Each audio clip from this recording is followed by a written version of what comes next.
लोकेश टंडन हमारे सहयोगी इस पूरी खबर पर लाइव जुड़ चुके हैं। लोकेश, मेरठ की हम बात कर रहे हैं। कोरोना संक्रमितों की संख्या 196 मेरठ में पहुंच गई है।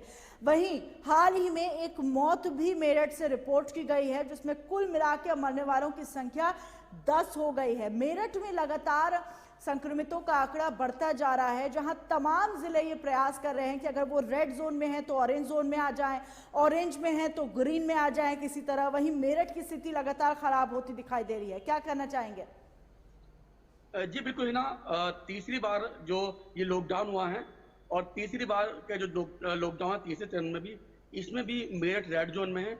और हिना, मैं सबसे बड़ी बात आपको बताऊं कि मेरठ रेड जोन में क्यों है, क्योंकि जब हमने इस पे जायजा लिया, हमने इसकी रिसर्च किया, हमने खुद जाना जगह जगह जाके कि आखिर मेरठ लगातार रेड जोन में क्यों बना हुआ है और क्यों यहाँ पर लगातार जो कोरोना पॉजिटिव मरीज हैं उनकी संख्या बढ़ रही है। तो ही ना, सबसे बड़ी बात यही है कि जो हॉट स्पॉट होते हैं उनको सील कर दिया जाता है। और सील उनको इसलिए किया जाता है कि ताकि वहां का कोई भी संक्रमित व्यक्ति बाहर ना निकले और बाहर ये जो संक्रमण है वो ना फैला सके।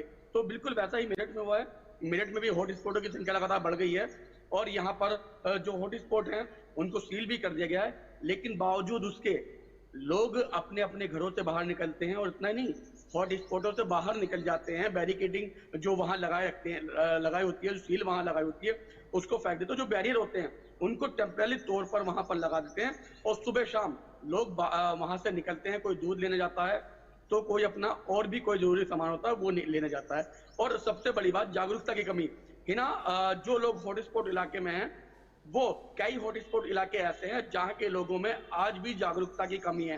वो किसी ना किसी बहाने से अपने घरों से बाहर निकलते हैं और बाहर जो संक्रमण है उसको फैलाते हैं। इसमें पुलिस की गलती निकाल रहे हैं, प्रशासन की गलती नहीं निकाल रहे हैं, क्योंकि मेन पावर कम है पुलिस की यहाँ पर।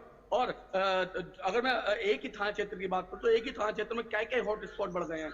तो ऐसे में पुलिस के लिए लोगों को घरों में रोकने के लिए बड़ी चुनौती है, लेकिन बावजूद उसके लोगों को समझना चाहिए। लगातार ये अपील लोगों से की जा रही थी कि इस महामारी को गंभीरता से लें और अपनी जिम्मेदारी देश के प्रति समझें और घरों में रहें। लेकिन जहां पर लोगों ने इसकी नहीं मानी, वहां प्रशासन और पुलिस के ऊपर ये जिम्मेदारी बनती थी कि कड़े एक्शन ले।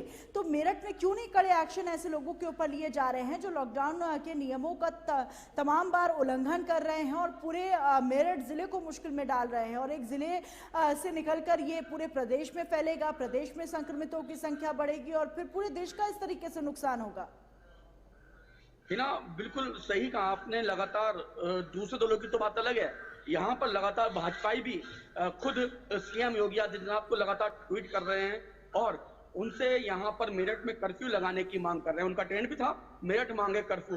तो इसी तरह तमाम जो पूर्व प्रदेश अध्यक्ष है वो भी उसमें शामिल हैं, भाजपा के कई विधायक भी शामिल हैं, भाजपा के बड़े बड़े जो दिग्गज नेता है वो भी शामिल हैं। सभी की एक ही मांग है, चाहे वो व्यापारी हो चाहे वो भाजपाई हो, सभी की मांग है कि मेरठ में कर्फ्यू लगा दिया जाए, तभी यहाँ के हालत बदले जाएंगे। लेकिन प्रशासन ने एक अच्छा स्टेप जरूर लिया है, क्योंकि यहाँ की जो सब्जी मंडी है, नवीन सब्जी मंडी, आसपास के जिलों में भी यहीं से वो सब्जी की आपूर्ति करती थी। वहां पर जिस तरह लगातार संक्रमित मिले हैं कोरोना के, उसके बाद 3 दिन के लिए उसको बंद कर दिया गया था। लेकिन अब उस सब्जी मंडी को दिल्ली रोड से शिफ्ट करके जागृति विहार एक्सटेंशन में शिफ्ट करने की बात चल रही है, जहां पर सुबह 7 बजे के बाद कोई नहीं जा सकता, यानी कि रात 7 बजे से लेके सुबह 7 बजे तक ही वो मंडी खुलेगी और वहां से जो सब्जी विक्रेता हैं वो सब्जी खरीद सकेंगे।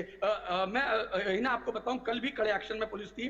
कल भी कई चालान काटे लोगों के, कई वाहन सीज किए और कई लोगों पर मुकदमे भी पुलिस ने किए हैं जो बिना वजह और पुलिस को और सख्त होने की जरूरत है, क्योंकि अगर माहौल खराब होगा तो ये जिम्मेदारी बनती है कि लोगों के ऊपर एक्शन लिया जाए, तमाम धाराओं के अंतर्गत मुकदमा दर्ज किया जाए, ताकि लोगों को ये समझ में आए कि अगर वो खुद से नहीं समझेंगे तो प्रशासन सारे नियमों को लागू जरूर करवाएगा, क्योंकि देश को इस महामारी से मुक्त करवाना है। तमाम जानकारियों के लिए लोकेश, बहुत शुक्रिया आपका।